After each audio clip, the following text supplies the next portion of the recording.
हमारा जो निजीकरण कर रहे हैं उसके विरोध में हैं। हम आरक्षण की मांग नहीं कर रहे, हम भागीदारी की मांग करते हैं। ये इस देश के अंदर एक भारत है और एक इंडिया है। जो इंडिया है वो लग्जरी लाइफ जीता है, उसके पास संसाधन है, संपत्ति है, वो प्राइवेट स्कूलों में शिक्षा ले सकता है, वो प्राइवेट हॉस्पिटल में जा सकता है। लेकिन जो भारत है वो ग्रामीण क्षेत्र में बसता है। आज भी इस देश की 65% आबादी गांव में रहती है। तो उन लोगों के पास ना संसाधन है ना पैसे हैं, वो कैसे प्राइवेट शिक्षा हासिल कर सकते हैं, वो कैसे जाके प्राइवेट हॉस्पिटल में अपने लिए सुविधाएं जुटा सकते हैं।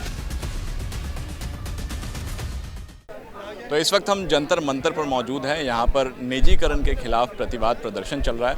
कुछ लोग हमारे साथ में हैं, इन लोग से पूछेंगे कि मुद्दा क्या है। चाचा जी, आपका नाम? अशोक निर्वाण जी। ये बताइए कि आज आप लोग यहाँ पर मौजूद हैं, उदित राज भी आए, तो क्या है मुद्दा, क्या है? हमारा जो निजीकरण कर रहे हैं उसके विरोध में हैं। हम आरक्षण की मांग नहीं कर रहे, हम भागीदारी की मांग करते हैं। अभी डॉक्टर उदित राज जी ने बताया, बहुत अच्छी बात की। देखिए, उन्होंने दलितों से भी ऊपर हटकर बात की है सर। कहा कि अब जो निजीकरण जो हो रहा है उससे सिर्फ दलितों को नुकसान नहीं हो रहा, उससे संपूर्ण जातियों को, संपूर्ण व्यक्तियों को, गरीबों को नुकसान हो रहा है। आज एक गरीब का बच्चा आर्थिक दृष्टिकोण से शिक्षा नहीं ग्रहण कर सकता। जब शिक्षा ग्रहण नहीं करेगा तो नौकरी कहाँ से मिलेगी? नौकरी नहीं मिलेगी तो आगे से जो आर्थिक रूप से आगे बढ़ना था वो समाप्त हो जाएगा। तो ये एक मनुवादियों की ये चाल है। मनुवादी क्या कहें, आप कह सकते हैं संघ परिवार, जिनकी शुरू से इच्छा है, जो बाबा साहब अम्बेडकर का भी विरोध करते रहे हैं।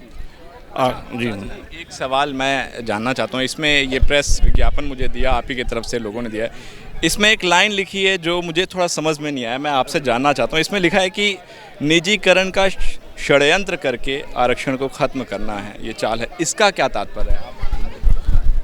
देखिए, जो ये आपने जो बात रखी है, देखिए 1950 के बाद से, जब से देश में संविधान लागू हुआ है, तो जो वंचित समाज के लोग हैं, चाहे एससी हैं, एसटी हैं, 1990 के बाद मंडल कमीशन लागू हुआ, तो जो वंचित समुदाय के लोग हैं उनकी भागीदारी हुई है आरक्षण के माध्यम से।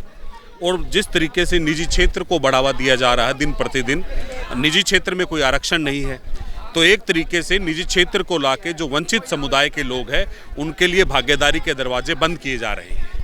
जी, आपको नहीं लगता कि इससे समानता होगी, इक्वलिटी आएगी, देखो मौका मिलेगा? निजी क्षेत्र के लागू होने से मैं ये नहीं मानता कि समानता आएगी, क्योंकि इस देश के अंदर बहुत सारे ऐसे समुदाय हैं जिनके पास ना ज़मीन है, ना संसाधन है, ना फैक्ट्रियां हैं, ना इंडस्ट्रियां है। तो कैसी समानता आएगी इस देश के अंदर? निजीकरण के आने से कुछ मुट्ठी भर लोगों का भला होगा और जो बहुतात जो लोग हैं, बहुसंख्या के जो लोग हैं, उनका भला नहीं हो सकता। अच्छा, इसमें नई शिक्षा प्रणाली को भी लेकर के कहा गया है कि वो भी, उसमें भी कुछ डिफ़ॉल्ट्स हैं, उसके बाद ये निजीकरण की बात हो रही है। तो मैं एक चीज़ ये जानना चाहता हूँ कि सरकार जो भी फैसले लेती है तो कुछ सोच के ही लेती होगी, मतलब क्या ये सही में मतलब कुछ गलत है इसमें कुछ?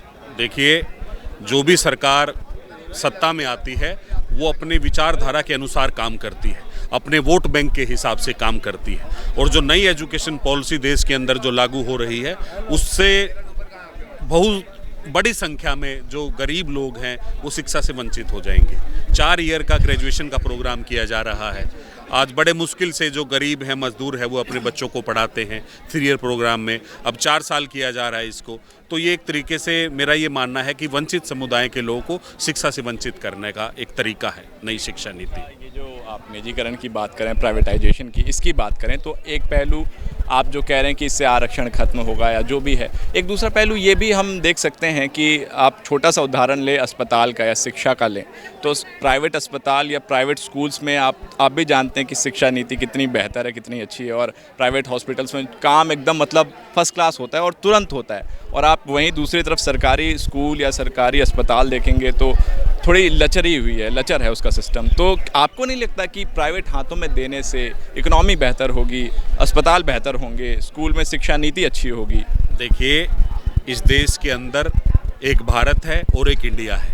जो इंडिया है वो लग्जरी लाइफ जीता है, उसके पास संसाधन है, संपत्ति है, वो प्राइवेट स्कूलों में शिक्षा ले सकता है, वो प्राइवेट हॉस्पिटल में जा सकता है। लेकिन जो भारत है वो ग्रामीण क्षेत्र में बसता है। आज भी इस देश की 65% आबादी गांव में रहती है। तो उन लोगों के पास ना संसाधन है ना पैसे हैं, वो कैसे प्राइवेट शिक्षा हासिल कर सकते हैं, वो कैसे जाके प्राइवेट हॉस्पिटल में अपने लिए सुविधाएं जुटा सकते हैं। इसका ताज़ा मैं उदाहरण देना चाहूँगा। जब दूसरी कोविड वेव आई थी तो जिन लोगों के पास पैसे थे, संसाधन थे, वो प्राइवेट हॉस्पिटल में एडमिट हो गए, और जो गरीब लोग थे, वंचित लोग थे, गाँव के लोग थे, ग्रामीण क्षेत्र के लोग थे, लाखों लोगों की डेथ हो गई। तो कैसे हम मान सकते हैं कि निजी क्षेत्र एक तरफ प्रॉफिट का साधन है? तो मैं नहीं मानता कि इससे वंचित समुदाय को फ़ायदा होगा। जब तक सरकार सभी लोगों के लिए संपूर्ण नीति नहीं बनाएगी, सबको भागीदारी नहीं देगी, तब तक देश का विकास नहीं हो सकता। चाचा जी, एक सवाल मैं आपसे पूछना चाहूँगा, थोड़ा कठिन होगा सवाल, थोड़ा कंफ्यूजिंग है। मतलब मैं जानना चाहता हूँ, ये बताइए कि सरकार जनता की है या फिर पूंजीपतियों की है? सरकार पूंजीपतियों की है, जनता की सरकार नहीं है। मगर वोट तो जनता दे। हाँ, क्योंकि ये शुरू से ही चला आ रहा है कि भारत के आज़ाद होने से पहले ही पूंजीपतियों ने नेताओं को, पार्टियों को फाइनेंस किया है, और पार्टियों ने पावर में आके उन्हीं का फ़ायदा किया है। जितने बड़े लोग हैं, जितने पैसे वाले लोग हैं, जितने लोग दिल्ली में बैठे हैं, बड़े अधिकारी हैं, वो पॉलिसी बनाते हैं। किसके लिए बनाते हैं? जो गाँव में रहते हैं लोग, उनके लिए बनाते हैं। खेती के लिए पॉलिसी वो बनाते हैं, मज़दूरों के लिए वो बनाते हैं, जबकि उनको कोई तजुर्बा नहीं इस बात का। वो तो महलों में रहे हैं, अच्छे, उनको हर तरह की फैसिलिटी है, लेकिन ये शुरू से ही चला आ रहा है और जनता ने इस चीज़ को समझा नहीं है। जनता ने कभी किसी ऐसे नेता को अगर प्रेफर किया भी है तो बहुत से नेता ऐसे हैं जिनको पावर ने किनारे किया है। ये बात आपने जो कही कि जनता ने समझा नहीं है, बात तो बिल्कुल सही है। क्योंकि जब आप कहते हैं कि जनता वोट देकर सरकार बनाती है, तो फिर ये चीज़ समझ में नहीं आती कि अभी चुनाव हुए 5 राज्यों में, उसमें से 4 जगह पर बीजेपी काबिज हुई और 1 जगह पर आम आदमी पार्टी।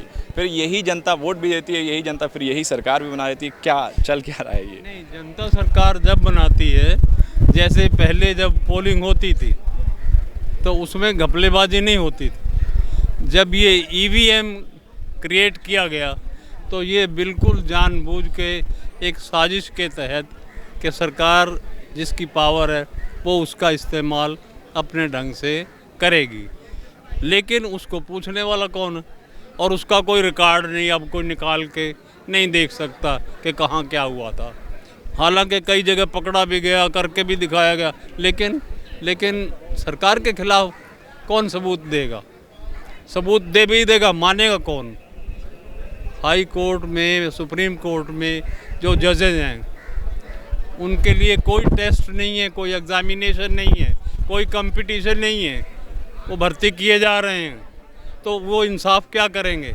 एक क्लर्क रखना हो तो कंपटीशन होता है, लेकिन जज के लिए कोई क्वालिफ़िकेशन नहीं है और कोई टेस्ट नहीं है, वो क्या इंसाफ करेंगे? और दुनिया, अपने इंडिया में मज़दूर लोग जिनके खिलाफ टर्मिनेशन कर दिया, जाओ जी कोर्ट में, और ज़िंदगी ख़त्म हो जाती है कोर्ट में चक्कर काटते काटते, इंसाफ नहीं मिलता। जब इंसाफ नहीं मिलता तो यहाँ कोर्ट क्या है? और सरकार के खिलाफ कभी कोर्ट फैसला नहीं देती। कितने लोगों ने हत्याएं तक की हैं, 2-4 साल 10 साल बाद सब बरी हो गए, सबूत नहीं मिले जी, बरी हो गए। तो इंसाफ कहाँ है? चलिए ठीक है, आपने इसमें बैनर में पकड़ा हुआ था, क्या था ये? इसमें मैंने पढ़ा कि ब्राह्मणवाद समाप्त करना है, ऐसा कुछ लिखा था। हाँ, ब्राह्मणवाद हो बर्बाद। अच्छा ठीक है, ये बैनर ऐसा है, ये किसी एक जाति पर ऐसा बनाना क्या है इसका उद्देश्य? ब्राह्मणवाद का यहाँ मतलब ये है कि हिंदुओं के अंदर ही जो विभिन्नता ला दी, वर्ण व्यवस्था, ब्राह्मणवाद को ऊपर दिखा दिया, उसके बाद शूद्र को सबसे नीचे दिखाया। और ये तो हम गुलाम बने हैं ना सर, ये इसी कारण बने। इस गुलामी को ख़त्म करने के लिए हमें ब्राह्मणवाद को भी ख़त्म करना पड़ेगा। देश कितना आगे आ जी, गया, हाँ। मगर तब भी अभी भी लगता है कि ऐसा कुछ है आपको? बिल्कुल बहुत है सर। अभी देखिए दलितों को घोड़ी पे बैठने से मना कर दिया जाता है। बहन बेटियों का बलात्कार होता भी देखिए जहाँ यूपी के अंदर। अगर आज ऐसा होता तो आप जानते हैं आप लोग भी कि देश के राष्ट्रपति रामनाथ कोविंद वो भी दलित समाज से, तो ऐसा तो मैं माननीय उनके लिए कुछ नहीं कहना चाहूँगा, लेकिन एक बात ज़रूर कहना चाहूँगा, है थोड़ी कड़वी और सच्ची बात है सर।